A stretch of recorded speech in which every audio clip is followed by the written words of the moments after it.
¿Qué busca un hombre cuando cabalga solo bajo el sol implacable de Andalucía, allá por el año del Señor de 1888? ¿Paz? ¿Olvido? Mateo Herranz no lo sabía con certeza. El polvo del camino se pegaba a su rostro curtido, el sudor empapaba la tela áspera de su jubón, y sus ojos, oscuros y penetrantes como los de un halcón, escrutaban sin descanso los resecos pliegues de las alpujarras. A su lado, colgando del arzón, descansaba su única compañera constante, una espada de buen acero toledano, ni ostentosa ni nueva, pero cuidada con la devoción de quien sabe que su vida depende de ella. Buscaba una venta, un lugar donde aplacar la sed y descansar los huesos antes de que la noche descendiera sobre aquellas sierras traicioneras, tan cerca ya de la frontera con el último reino moro de Granada. La encontró al doblar un recodo, un edificio bajo y encalado que parecía haber brotado de la misma tierra rojiza. Un humo perezoso ascendía de la chimenea, promesa de comida caliente. Desmontó, ató las riendas de su caballo a un poste carcomido y entró en la penumbra del zaguán. El aire olía a vino rancio, aceite frito y sudor. Un ventero gordo y con cara de pocos amigos levantó la vista de una jarra de barro. «Un jarro de vino y algo de comer, si lo hay», dijo Mateo, su voz grave y algo rasposa por la falta de uso. Dejó caer unas monedas sobre el mostrador. El ventero asintió sin hablar y se movió con lentitud perezosa. Mateo eligió una mesa en el rincón más oscuro, desde donde podía vigilar la puerta y la única ventana del local. Bebió un largo trago de vino áspero. No buscaba conversación, solo un respiro. Su pasado era una sombra que cabalgaba a su lado, una sombra de acero y sangre vertida en la frontera, de órdenes injustas y una deserción que le había convertido en un hombre sin lugar. Había visto demasiada crueldad, demasiada ambición disfrazada de lealtad. Ahora solo ansiaba un rincón tranquilo, un lugar donde su espada pudiera oxidarse en paz. Un deseo tan improbable en aquella tierra convulsa como encontrar agua fresca en pleno agosto. Apenas había empezado a dar cuenta de un trozo de pan duro y queso correoso cuando la puerta se abrió de golpe, dejando entrar una ráfaga de luz cegadora y a dos figuras femeninas. Una mujer mayor, de rostro ajado por la angustia pero con porte noble, sostenía a una joven que apenas podía mantenerse en pie. La muchacha, a pesar del terror que dilataba sus pupilas y la palidez de su semblante, poseía una belleza delicada, como una flor silvestre a punto de ser pisoteada. Su cabello oscuro se había soltado parcialmente de las trenzas y sus ojos grandes y asustados se encontraron fugazmente con los de Mateo. «Por caridad, buen hombre, refugio», jadeó la mujer mayor, dirigiéndose al ventero con voz temblorosa. «Nos persiguen. Ayúdenos». El ventero las miró con suspicacia. «Aquí no hay sitio para problemas, señora. Sigan su camino». Antes de que la mujer pudiera replicar, el sonido de cascos de caballos acercándose a galope tendido llenó el aire. Eran varios jinetes. Mateo tensó los músculos, su mano instintivamente buscando la empuñadura de su espada bajo la capa raída. Había reconocido ese sonido, el galope de hombres que no vienen en son de paz. La puerta volvió a abrirse con violencia. Tres hombres armados, con rostros brutales y vestidos con libreas que Mateo no reconoció de inmediato, irrumpieron en la venta. Sus ojos codiciosos se posaron en las dos mujeres. «Ahí están», ladró el que parecía el jefe, un tipo corpulento con una cicatriz que le cruzaba la mejilla. «Don Álvaro manda que volváis, por las buenas o por las malas». La mujer mayor se interpuso valientemente delante de la joven. «No irán a ninguna parte. Somos gente honrada». El jefe soltó una carcajada cruel. «Honrada o no, vendréis con nosotros. Atadlas». Dos de los hombres avanzaron hacia las mujeres. La joven soltó un gemido ahogado. El ventero se encogió tras el mostrador. Fue entonces cuando Mateo se levantó. No lo hizo con rapidez, sino con una calma deliberada que heló el ambiente. «Dejadlas», dijo, su voz ahora firme y clara, resonando en el silencio tenso. El jefe se volvió hacia él, sorprendido. «¿Y tú quién eres para meterte donde no te llaman, forastero?» «Alguien que no aprecia ver cómo se abusa de mujeres indefensas», replicó Mateo, sus ojos fijos en los del jefe. El hombre de la cicatriz sonrió con desprecio. «Un caballero andante, ¿eh? Quítate de en medio si aprecias tu pellejo». Hizo una seña a sus hombres. «Acabad con él». El primer mercenario se lanzó hacia Mateo, desenvainando su espada con un gesto torpe. Mateo ni siquiera pareció moverse. Un destello de acero, un giro rápido de muñeca y la espada del atacante voló por los aires, clavándose temblorosa en una viga de madera. El hombre se quedó mirando su mano vacía, incrédulo. El segundo mercenario, más cauto, intentó rodearlo. Mateo dio un paso lateral, esquivando el mandoble con la agilidad de un gato montés. Su propia espada salió de la vaina con un silbido casi inaudible. No buscaba matar, solo incapacitar. Un golpe preciso en la muñeca hizo que el segundo hombre aullara de dolor y soltara su arma. El jefe, viendo a sus hombres neutralizados en un abrir y cerrar de ojos, desenvainó su propia espada, una hoja más pesada y vasta. «¡Maldito seas!», rugió, lanzándose al ataque con furia ciega. Mateo paró el golpe con facilidad, el choque de aceros resonando en la pequeña estancia. La fuerza del jefe era considerable, pero su técnica era burda. Mateo retrocedió un paso, atrayéndolo, y luego, con una finta engañosa, desvió la hoja del contrario y golpeó con la empuñadura en la sien del hombre. El jefe se tambaleó, sus ojos vidriosos, antes de desplomarse en el suelo con un ruido sordo. El silencio que siguió fue absoluto, roto solo por los gemidos del hombre con la muñeca herida. Mateo envainó su espada. Miró a los mercenarios caídos y luego a las dos mujeres, que lo observaban con una mezcla de terror y asombro. «¿Quién es ese don Álvaro?», preguntó Mateo a la mujer mayor. Ella tragó saliva, intentando recuperar la compostura. «Don Álvaro de Mendoza, un noble de Guadix, ha acusado falsamente a mi esposo, don Rodrigo de Vargas, de traición, una calumnia infame. Íbamos a reunirnos con mi esposo en un lugar seguro cuando estos hombres nos encontraron». Su voz se quebró al final. Mateo asintió lentamente. Mendoza. El nombre le sonaba vagamente, asociado a rumores de ambición y falta de escrúpulos en la frontera. Miró a la joven Isabel. Sus ojos ya no mostraban solo miedo, sino también una chispa de gratitud y curiosidad. Había algo en su mirada que removió algo profundo en el alma endurecida de Mateo, algo que creía perdido. «Necesitan salir de aquí», dijo Mateo. «Estos hombres volverán, y con más gente». Miró al mercenario que aún estaba consciente. ¿Dónde iban a llevarlas? El hombre, temblando, balbuceó: «A la fortaleza de don Álvaro, en Guadix». Guadix no estaba lejos, pero el camino era peligroso. Mateo tomó una decisión rápida. Su plan de buscar paz se había evaporado. No podía abandonar a aquellas mujeres a su suerte. «Las escoltaré», dijo, su tono sin dejar lugar a réplica. «Díganme dónde encontrar a don Rodrigo». Doña Leonor, la madre de Isabel, lo miró con lágrimas en los ojos. «Que Dios se lo pague, caballero. Nos dirigíamos a una ermita abandonada en el Barranco de la Sangre. Mi esposo nos espera allí». El Barranco de la Sangre, un nombre poco halagüeño. Mateo asintió. Ayudó a las mujeres a salir, dejando atrás al ventero acobardado y a los mercenarios neutralizados. Montaron en el caballo de Mateo. Él caminaría al lado, y se adentraron de nuevo en la sierra, esta vez con un propósito claro y un peligro aún mayor acechando en cada sombra.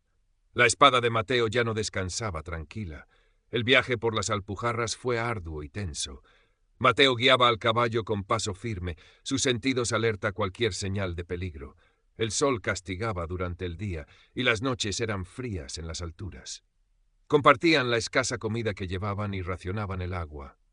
Mateo apenas hablaba, pero sus acciones lo decían todo.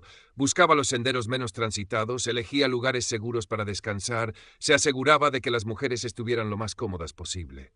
Isabel lo observaba en silencio. Aquel hombre era un enigma.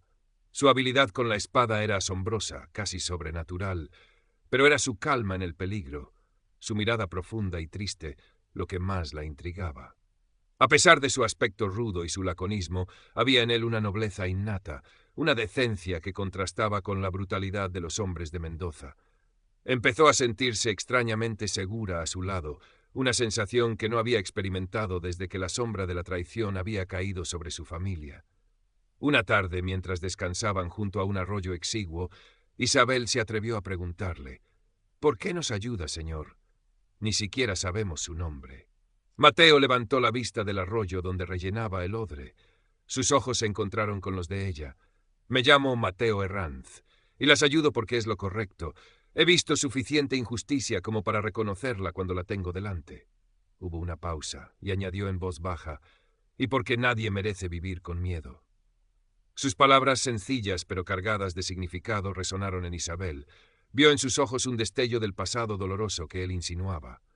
Sintió una oleada de empatía y algo más, algo cálido y confuso que la hizo apartar la mirada, ruborizándose. Doña Leonor, por su parte, Mantenía una actitud de digna gratitud, aunque la preocupación por su esposo marcaba profundas arrugas en su frente.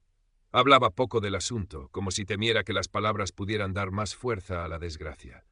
Finalmente, tras 2 días de marcha agotadora, llegaron al Barranco de la Sangre. Era un lugar desolado, un profundo tajo en la montaña flanqueado por rocas rojizas que parecían manchadas de óxido, o de algo peor. En lo alto de una ladera, casi confundida con la piedra, se alzaba la ermita abandonada. Dejaron el caballo oculto entre unos matorrales y subieron a pie con cautela. La puerta de la ermita estaba entreabierta. Mateo hizo una señal a las mujeres para que esperaran y entró solo, la espada desenvainada. El interior estaba en penumbra, olía a polvo y a humedad. En un rincón, sentado sobre unas piedras, había un hombre. Su ropa, aunque de buena calidad, estaba ajada y su barba descuidada. Alzó la vista al oír a Mateo, sus ojos llenos de una mezcla de esperanza y temor. Era don Rodrigo de Vargas. «¿Quién sois?», preguntó con voz ronca. «Un amigo», respondió Mateo. «Traigo a vuestra esposa y a vuestra hija». El rostro de don Rodrigo se iluminó con un alivio tan intenso que casi le hizo perder el equilibrio al levantarse. Salió tropezando de la ermita y abrazó a su mujer y a su hija con lágrimas silenciosas. Mateo se apartó discretamente, sintiendo una punzada de algo parecido a la envidia por aquel vínculo familiar que él nunca había conocido. Una vez recuperada la calma inicial, don Rodrigo los invitó a entrar y a la escasa luz que se filtraba por una grieta en el techo les contó su historia. Era un noble leal a Castilla, con tierras cerca de Guadix. Don Álvaro de Mendoza, un vecino ambicioso y sin escrúpulos, codiciaba sus fértiles vegas. Aprovechando la tensa situación en la frontera, Mendoza había interceptado correspondencia rutinaria de don Rodrigo con autoridades de Baza, ciudad recientemente conquistada a los moros, y la había manipulado, añadiendo sellos falsos y frases comprometedoras para hacer creer que don Rodrigo mantenía tratos secretos con agentes del reino nazarí de Granada. Había presentado estas pruebas al corregidor de Guadix, un hombre débil y fácilmente influenciable por Mendoza. Antes de que pudieran arrestarlo, un criado leal le había avisado, permitiéndole escapar por los pelos mientras su mujer y su hija intentaban reunirse con él. «Es una trampa infame», concluyó don Rodrigo, golpeando la pared con el puño. «Mendoza quiere mis tierras y mi posición, y no parará hasta verme muerto y a mi familia deshonrada». Mateo escuchó en silencio, su rostro impasible. La historia era tristemente familiar. La ambición, la traición, la manipulación de la justicia. «¿Tenéis alguna prueba de vuestra inocencia? ¿Algún testigo que pueda refutar las acusaciones de Mendoza?» Don Rodrigo negó con la cabeza, desesperado. «Mendoza ha sido muy cuidadoso. Los testigos que podrían hablar en mi favor han sido amenazados o han desaparecido. La única esperanza sería encontrar las cartas originales o alguna prueba de la falsificación en poder de Mendoza. Una misión casi imposible. La fortaleza de Mendoza en Guadix era inexpugnable, y sus hombres vigilaban todos los caminos. Permanecer en la ermita era peligroso. Pronto los encontrarían. Necesitaban un plan, un refugio más seguro. Fue entonces cuando Mateo recordó algo. Un viejo ermitaño que vivía en las cumbres más altas, un hombre llamado Gabriel, conocido por su sabiduría y por conocer aquellos montes como la palma de su mano. Quizás él podría ofrecerles cobijo o consejo. «Conozco a alguien que podría ayudarnos a escondernos por un tiempo», dijo un ermitaño. «Vive en las alturas, lejos de las rutas habituales. Debemos ir allí». Don Rodrigo, aferrándose a cualquier esperanza, aceptó de inmediato. Reunieron sus escasas pertenencias y al amparo del crepúsculo abandonaron la ermita del Barranco de la Sangre, dirigiéndose hacia las cumbres más remotas, hacia el refugio incierto del ermitaño Gabriel. El destino de la familia Vargas y el de Mateo Herranz pendía de un hilo cada vez más delgado. El ascenso hacia la morada del ermitaño Gabriel fue aún más duro. Serpenteaban por senderos de cabras, cruzando arroyos helados y pedregales inestables. Don Rodrigo, poco acostumbrado a tales esfuerzos, sufría en silencio, pero la determinación de salvar a su familia lo impulsaba. Mateo, con Isabel a menudo aferrada a su brazo en los pasos difíciles, marcaba el ritmo, siempre vigilante. Las conversaciones eran escasas, pero los silencios estaban cargados de tensión y de una creciente camaradería forjada en la adversidad. Mateo se descubrió admirando la fortaleza silenciosa de doña Leonor y la valentía con que Isabel afrontaba el miedo y la fatiga, sin una queja. La ermita de Gabriel no era más que una cueva natural, ampliada toscamente a mano, situada en un risco barrido por el viento con vistas espectaculares sobre los valles. Un pequeño huerto y una cruz de madera tosca eran los únicos signos de ocupación humana. El propio Gabriel era un hombre anciano, de barba blanca y larga, y ojos azules sorprendentemente lúcidos. Vestía un sayal remendado y su piel estaba curtida como el cuero viejo. Recibió a Mateo con un gesto de reconocimiento. «Mateo, hace años que no te veía rondar por estas alturas. Malos vientos te traen, muchacho, se te ve en la mirada». Mateo presentó a los Vargas y resumió su situación. El ermitaño escuchó con atención, asintiendo lentamente. «Don Álvaro de Mendoza», murmuró. «La sombra de la codicia es larga y oscura en estos tiempos. Pasad, pasad. Mi cueva es humilde, pero aquí estaréis a salvo por ahora. Pocos se aventuran tan alto». Les ofreció agua fresca, pan de centeno y un guiso de hierbas. Mientras comían, Gabriel observó a Mateo con intensidad. «Recuerdo al muchacho que eras», dijo en voz baja, para que solo Mateo lo oyera. «Impulsivo, buscando pelea con tu propia sombra. Veo que la vida te ha enseñado a canalizar esa furia, pero el fuego sigue ahí. Ten cuidado, Mateo. A veces, la mejor defensa no es el ataque más directo». Luego, mirando hacia Guadix en la distancia, añadió crípticamente: «La verdad suele esconderse donde la sombra del poder es más alargada. Buscad allí, pero no a plena luz del día». Pasaron varios días en la relativa seguridad de la cueva. Mateo y don Rodrigo discutían posibles planes, cada uno más descabellado que el anterior. Necesitaban pruebas contra Mendoza, pero ¿cómo obtenerlas? Isabel cuidaba de sus padres y ayudaba al ermitaño en sus tareas, pero a menudo sus ojos buscaban a Mateo. Una noche, bajo un cielo cuajado de estrellas increíblemente brillantes, se encontraron solos junto a la entrada de la cueva. «Mateo», dijo Isabel en voz baja, «lo que hiciste por nosotros, nunca podré agradecértelo lo suficiente». «Hice lo que debía», respondió él, su mirada perdida en la inmensidad estrellada. «Arriesgaste tu vida por extraños». «Quizás ya no sois extraños», admitió él, volviéndose hacia ella. La luz de la luna suavizaba sus rasgos duros, revelando una vulnerabilidad que rara vez mostraba. Sus miradas se sostuvieron, y por un instante el abismo de sus diferencias sociales y la incertidumbre de su futuro parecieron desaparecer. Un impulso poderoso atrajo a Mateo hacia ella, pero se contuvo. No era el momento. Don Rodrigo, impaciente y desesperado, decidió que debían intentar contactar con alguien en Guadix.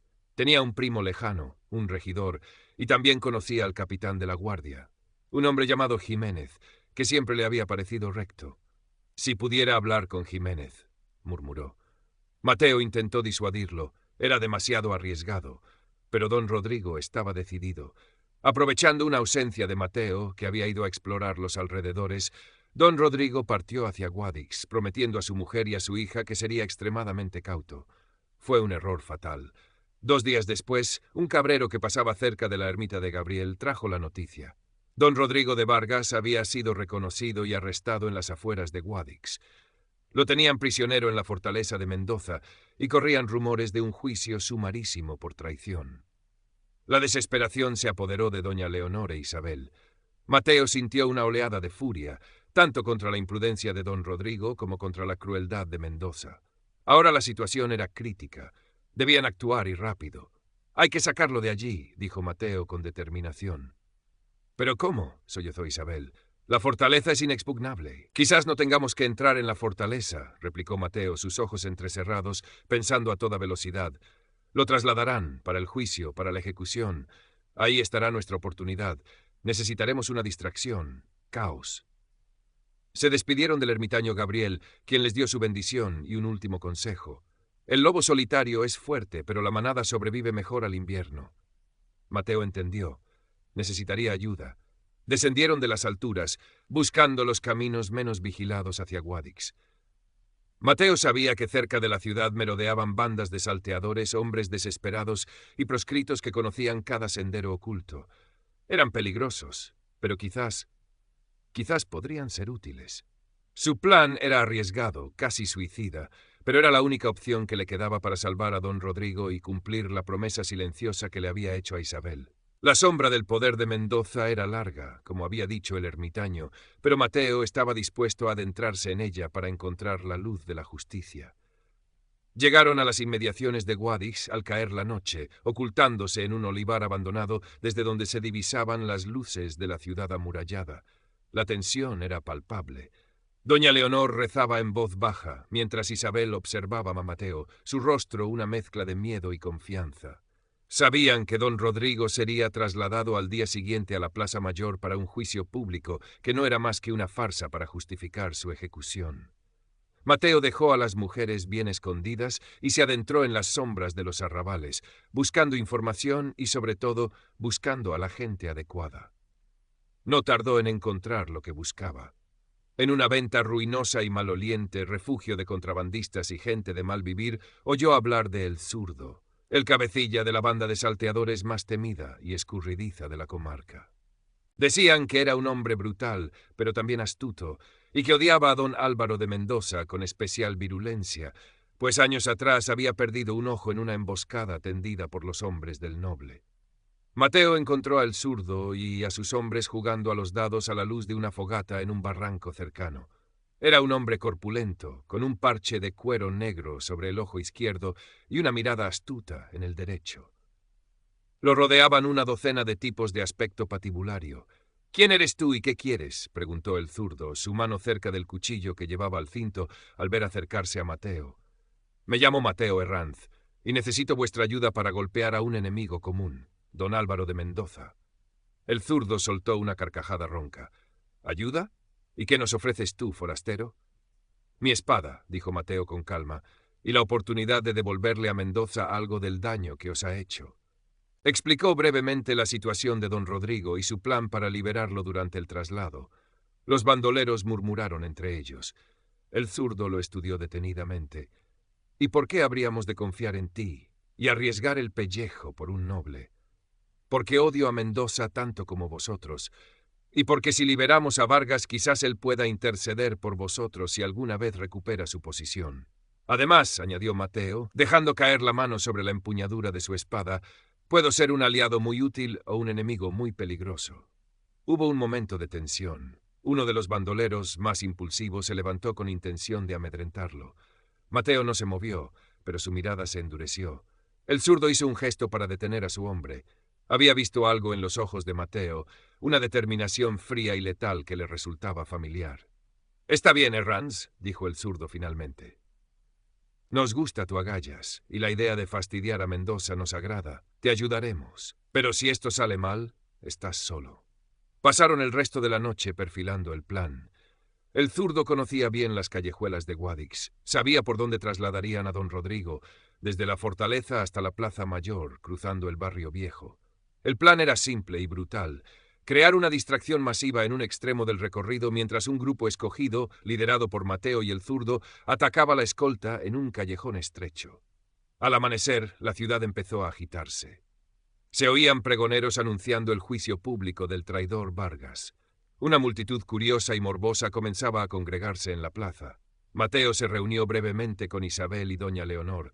«Todo está listo», les dijo. «Manteneos ocultas, pase lo que pase, volveré con vuestro padre».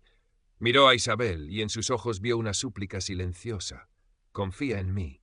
Se reunió con el Zurdo y sus hombres en el punto convenido.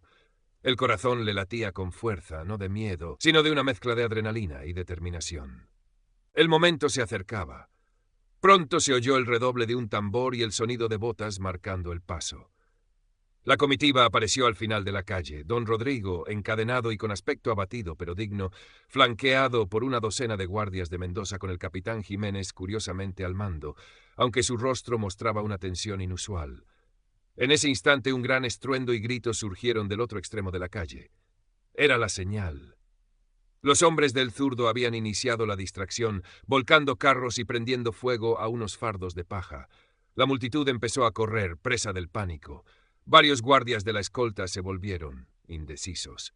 «Ahora», gritó el Zurdo. Salieron de las sombras como una exhalación. Los bandoleros se lanzaron sobre los guardias con cuchillos y garrotes. Mateo fue directamente hacia los que rodeaban a don Rodrigo. Su espada se convirtió en un torbellino plateado. Esquivó, paró y golpeó con una precisión fulminante. Dos guardias cayeron antes de poder reaccionar. El caos era total. El capitán Jiménez, en lugar de defenderse con furia, pareció dudar un instante, casi facilitando el acceso de Mateo a don Rodrigo. Mateo rompió las cadenas del noble con un golpe certero de su espada contra el eslabón central. «¡Corred!», le gritó a don Rodrigo, mientras el zurdo y sus hombres contenían a los guardias restantes. Agarrando a don Rodrigo del brazo, Mateo se abrió paso entre la confusión, dirigiéndose hacia una callejuela lateral que el zurdo le había indicado. Oyeron gritos y el choque de armas a sus espaldas. No se detuvieron. Corrieron por el laberinto de calles hasta que los sonidos de la lucha quedaron atrás. Habían logrado lo imposible: rescatar a don Rodrigo de las garras de Mendoza en pleno corazón de Guadix, pero ahora eran fugitivos notorios, y la verdadera batalla, la de encontrar las pruebas para limpiar el nombre de Vargas y destruir a Mendoza, no había hecho más que empezar. Necesitaban un nuevo plan, y rápido, antes de que toda la ciudad se les echara encima.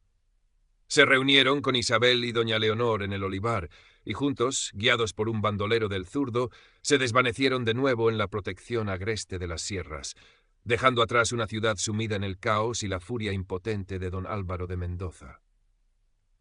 El nuevo escondite era una red de cuevas que los bandoleros del zurdo utilizaban como base de operaciones, un lugar húmedo y oscuro, pero relativamente seguro por el momento. La euforia del rescate pronto dio paso a la cruda realidad.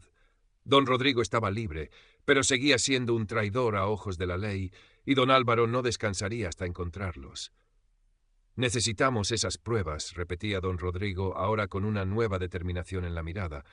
«Las cartas manipuladas, el testimonio de alguien que sepa la verdad, algo que demuestre la felonía de Mendoza ante el gobernador. Debe guardar esas pruebas en su fortaleza», razonó Mateo.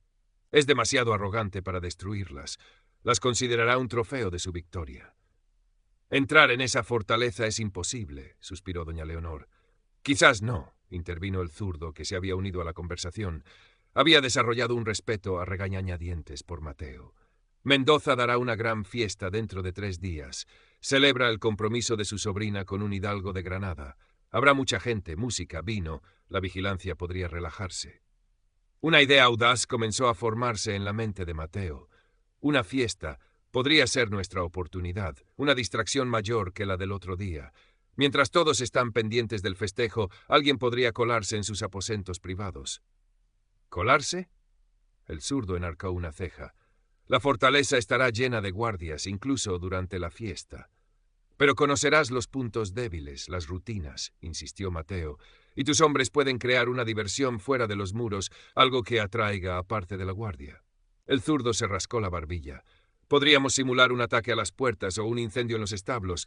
Sí, podría funcionar, pero ¿quién entraría? Necesitarías a alguien ágil, silencioso y con el valor de un loco». Los ojos de todos se volvieron hacia Mateo. Él asintió lentamente. «Iré yo». «No», exclamó Isabel de inmediato. «Es demasiado peligroso. Te matarán». «Es la única manera, Isabel», dijo Mateo con suavidad, pero con firmeza. «Tu padre no estará a salvo hasta que Mendoza caiga». Miró al zurdo. «¿Me ayudarás a entrar y a salir?» El zurdo sonrió torcidamente. «Me gusta el riesgo, Herranz. Te ayudaré. Conozco un pasadizo antiguo, cerca de la vieja torre árabe. Desemboca cerca de las cocinas. Desde allí tendrás que apañártelas solo». Pasaron los 2 días siguientes planeando cada detalle. El zurdo dibujó un mapa rudimentario de la fortaleza en el polvo del suelo. Mateo memorizó cada corredor, cada posible ruta de escape. Isabel insistió en ayudar. Sabía leer y escribir, y conocía la caligrafía de su padre y la de Mendoza. Podría identificar los documentos cruciales rápidamente. «Yo también iré», dijo con una determinación que sorprendió a todos, incluso a ella misma. Mateo intentó disuadirla, pero ella se mantuvo firme. «Conozco los sellos, las firmas. Puedo encontrar las pruebas más rápido que tú. Y no te dejaré ir solo». Mateo la miró a los ojos y vio una fuerza que no había percibido antes. Sabía que discutir era inútil. «Está bien», aceptó a regañadientes, «pero te mantendrás a mi lado. A la menor señal de peligro, nos retiramos». La noche de la fiesta llegó, cargada de tensión. Un grupo de bandoleros, liderado por el zurdo, se preparó para crear la distracción fuera de los muros de Guadix, cerca de la fortaleza. Mateo e Isabel, vestidos con ropas oscuras y sencillas, siguieron a otro bandolero que los guió hasta la entrada secreta del pasadizo. Era una grieta estrecha, oculta tras unos matorrales espinosos. «Buena suerte», susurró el bandolero antes de desaparecer. Se adentraron en la oscuridad húmeda y opresiva del túnel. Avanzaron en silencio, guiados por el tacto y el leve resplandor de una pequeña linterna sorda que llevaban. El aire era viciado y olía a tierra mojada. Finalmente, tras lo que pareció una eternidad, llegaron a una rejilla suelta que daba a una despensa oscura, cerca de las cocinas.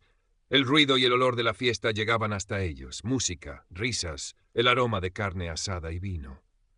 Esperaron la señal convenida, 3 explosiones de cohetes lanzados por los hombres del zurdo desde fuera.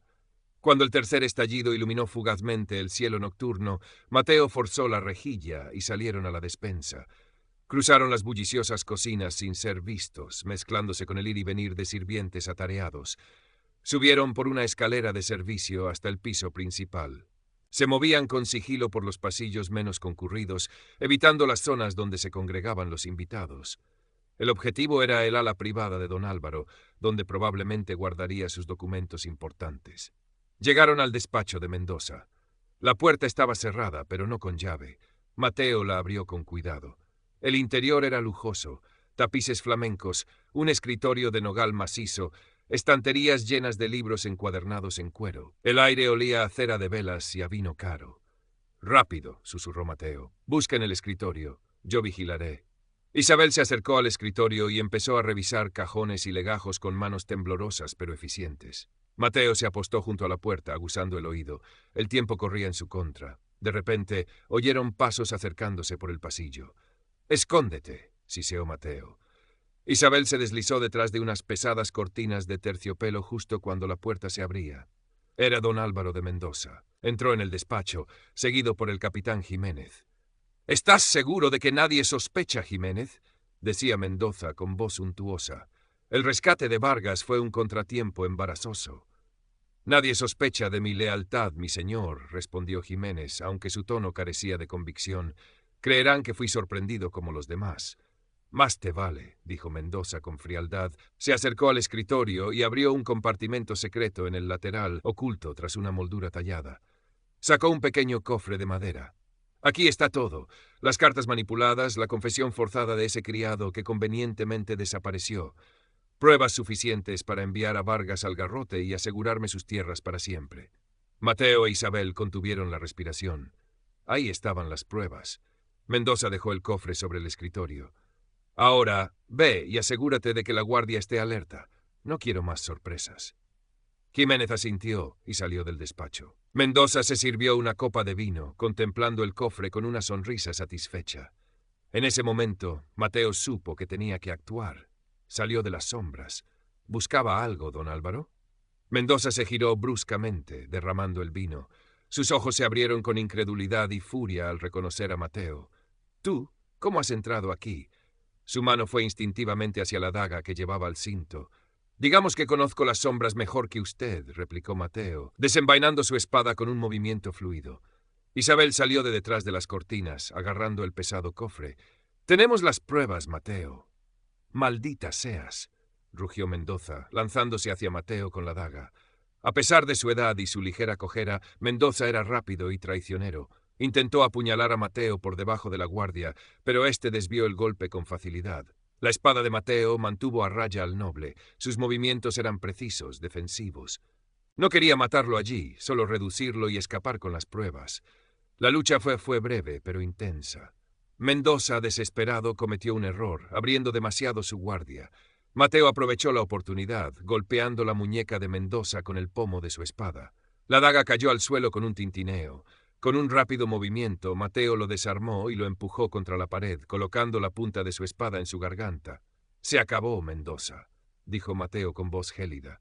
En ese momento, la puerta se abrió de nuevo. Era el capitán Jiménez, pero esta vez no venía solo. Tras él había varios guardias con las espadas desenvainadas. Sin embargo, para sorpresa de Mateo, Jiménez levantó una mano para detener a sus hombres. «Esperad», ordenó el capitán. Miró a Mateo, luego a Mendoza y finalmente al cofre que sostenía Isabel. «¿Tenéis las pruebas?» Isabel asintió, mostrando el contenido del cofre. Las cartas falsificadas, con sellos manipulados y otros documentos incriminatorios. Jiménez suspiró, una mezcla de alivio y resignación en su rostro. Siempre supe que don Rodrigo era inocente y que Mendoza era un canalla, pero necesitaba pruebas irrefutables para actuar. Se volvió hacia sus hombres. Arrestad a don Álvaro de Mendoza por traición y falsificación. Mendoza palideció, farfullando amenazas e insultos, pero los guardias, obedeciendo a Jiménez, lo apresaron sin contemplaciones. Mateo envainó su espada, observando a Jiménez con cautela. ¿Por qué ahora? Esperaba una oportunidad, admitió Jiménez. Vuestro rescate de don Rodrigo me dio esperanzas, y cuando os vi entrar, supe que era el momento de elegir el bando correcto. Salieron del despacho, dejando atrás a un Mendoza derrotado y furioso. Con la ayuda de Jiménez, salieron de la fortaleza sin ser molestados, llevando consigo el cofre que contenía la llave de la libertad de don Rodrigo y la caída de su enemigo.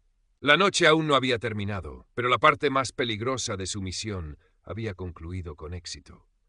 La justicia, por fin, parecía al alcance de la mano. Al día siguiente, con las pruebas presentadas por el capitán Jiménez y el testimonio corroborado de Mateo e Isabel, el gobernador de Guadix no tuvo más remedio que actuar. Don Álvaro de Mendoza fue juzgado sumariamente.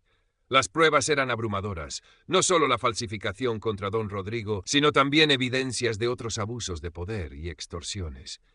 Fue despojado de sus títulos y tierras y condenado a prisión perpetua en una fortaleza lejana. La noticia de la caída de Mendoza y la exoneración de don Rodrigo de Vargas corrió como la pólvora por Guadix. Hubo celebraciones discretas entre quienes habían sufrido bajo el yugo de Mendoza. Don Rodrigo